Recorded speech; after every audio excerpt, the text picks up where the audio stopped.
बिस्मिल्लाहिर्रहमानिर्रहीम। अस्सलाम वालेकुम नाज़रीन, मेरा नाम है हाफ़िज़ ज़ुबैर और आप देख रहे हैं शोएब ज़ुबैरी यूट्यूब चैनल। नाज़रीन, आज इस वीडियो के अंदर मैं आपको बताऊंगा कि अगर आपकी वेबसाइट के अंदर RSS फ़ीड का एरर आ रहा है, ये मुख्तलिफ़ तरह का एरर होता है जो कि मुख्तलिफ़ आपके जो ब्राउज़र हैं उन पर डिपेंड करता है। आपका ब्राउज़र अगर फायरफॉक्स का है या क्रोम ब्राउज़र है, जिस तरह का ओपेरा मिनी है, जिस तरह का आपका ब्राउज़र होगा उसी तरह का ये एरर जो है आपके पास शो करेगा। ये कई टाइप्स होती हैं, मैं आपके सामने ये आपको दिखा देता हूँ। ये एरर की जो अक़साम है, ये एक एरर ये भी आता होता है, एरर प्रेजिंग एरर, एक्सएमएल और text declaration not as start of, ये आपके सामने एरर हैं। और फिर लोकेशन, और उसके अलावा ये मुख्तलिफ एरर आते होते हैं, आपको वार्निंग दी जा रही होती है, can not modify header information. उसके अलावा यूज़र नेम का एक एरर आता होता है, home user name example.com WP content theme वगैरह का भी एरर आ रहा होता है। ये मुख्तलिफ़ तरह के एरर होते हैं जो कि आपकी वेबसाइट पे आ रहे होते हैं। अगर आप इनको फिक्स करना चाहते हैं तो आपको वीडियो मुकम्मल देखना होगी। इसमें एक बात यह है कि इसको मैनुअल तरीके से मैं आपको करना भी सिखाऊंगा कि आप इसे मैनुअल तरीके से किस तरह से, हम वो तमाम चीज़ें देखेंगे जिनकी वजह से ये एरर आ रहा होता है।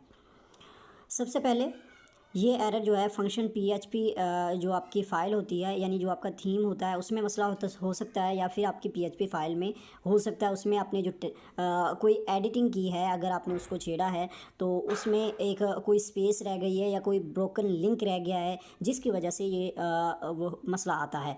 क्योंकि PHP टैग जहाँ से बंद होता है वहाँ से आपको उसे लगाने की ख़ास ज़रूरत नहीं होती। अगर आप उसे नहीं लगाते तो कोई मसला नहीं है, तो दरमियान में अगर स्पेस रह जाती है तो ये एरर आता है।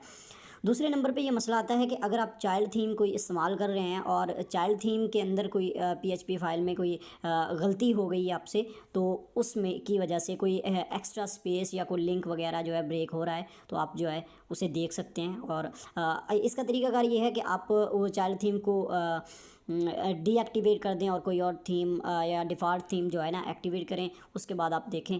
फिर भी अगर एरर आ रहा है तो उसके लिए एक और चीज़ है कि आप अपने तमाम प्लगइन्स को, जो भी आपके प्लगइन हैं उनको डीएक्टिवेट कर दें। डीएक्टिवेट आर्जी तौर पर आपने करना है। उसके बाद आप जो है एक एक प्लगइन को चला कर देखें और फिर एरर चेक करें, फिर प्लगइन को चलाएं, फिर एरर चेक करें। तमाम प्लगइन्स को इस तरह आप तलाश कर लेंगे कि कौन सा प्लगइन है जिसकी वजह से ये मसला आ रहा है। अगर इनकी वजह से भी मसला नहीं आ रहा तो आपने अपने थीम्स वगैरह भी अच्छी तरह से देख लेने। अपने एक डिफ़ॉल्ट थीम एक्टिव करना है, चाइल्ड थीम या दूसरा थीम आपने लगाया हुआ है, क्योंकि WP थीम है इसमें ज़्यादातर ये मसला आता है। आप इसको हटाकर इसकी जगह कोई और डिफ़ॉल्ट थीम आप लगा लें और उसके बाद चेक करें। उम्मीद है इन तमाम चीज़ों को आप करेंगे तो आपका मसला जो है हल हो जाएगा।